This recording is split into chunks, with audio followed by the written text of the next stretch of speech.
Semua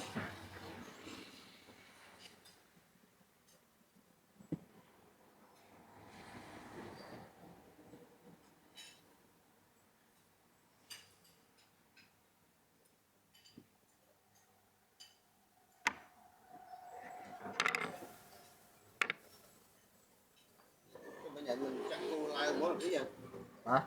chặt cô lại chặt xe hết Chắc đấy xe hột đại hốt hốt đó ta chặt cô lại mau kia đấy sang là đi bọn này mẹ này thì cái quạt sống trắng trắng bọn là bọn mình lại đào rồi còn trâu hột o hay là con trâu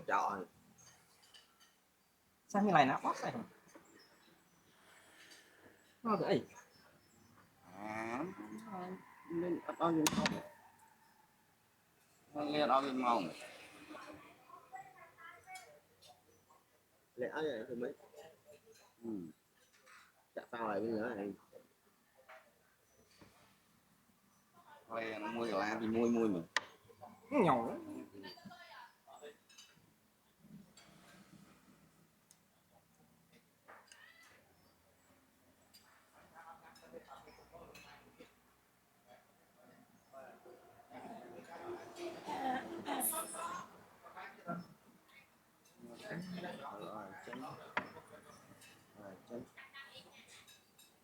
mấy thơ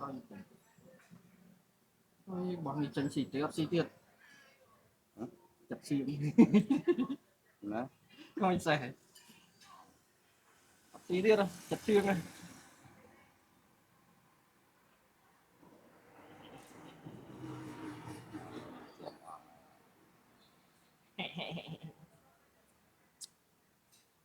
thấy mấy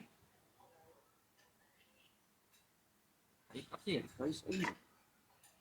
đấy suy hoa rồi mình lắm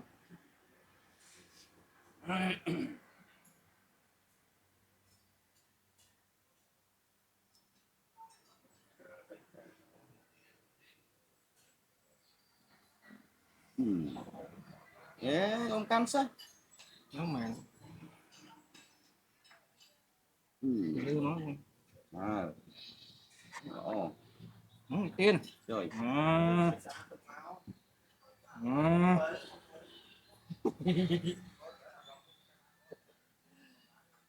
Không chặt free vậy Rồi màu rồi. ôi free tàu hồi Cho những cái bao vô chú đây free tàu hồi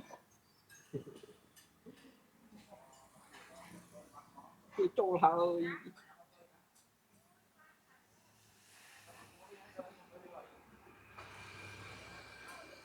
free tàu hồi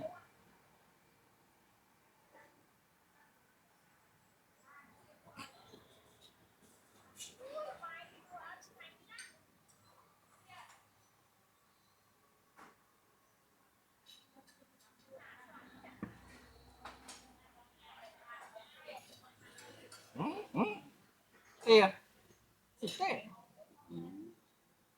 thế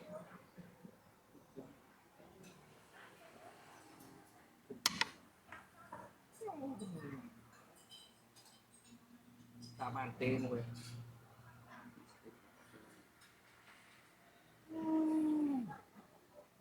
đâu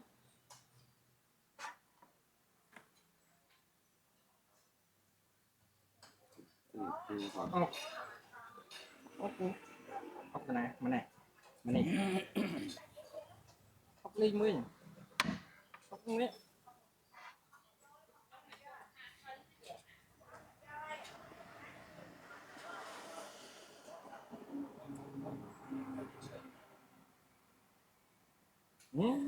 còn xịt cổ nữa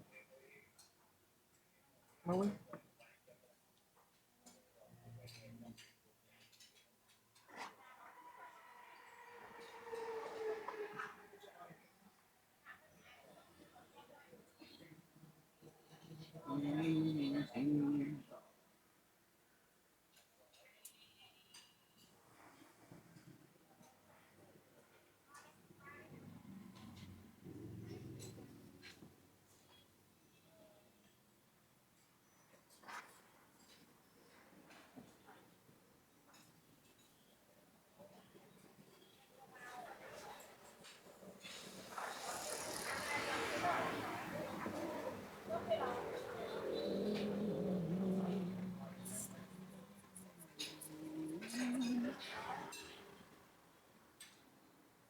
Mau chốt.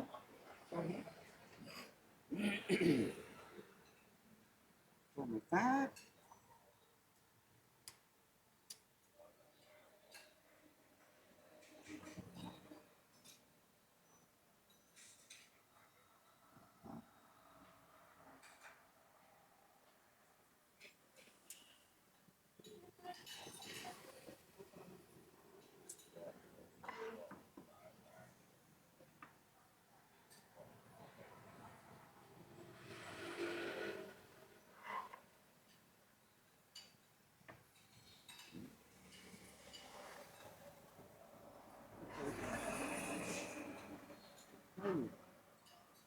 Không thầy.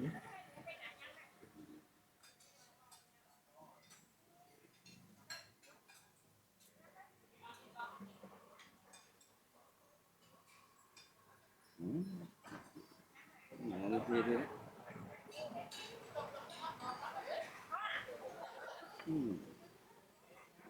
Trong này kia này được sắp chết. Ngọt.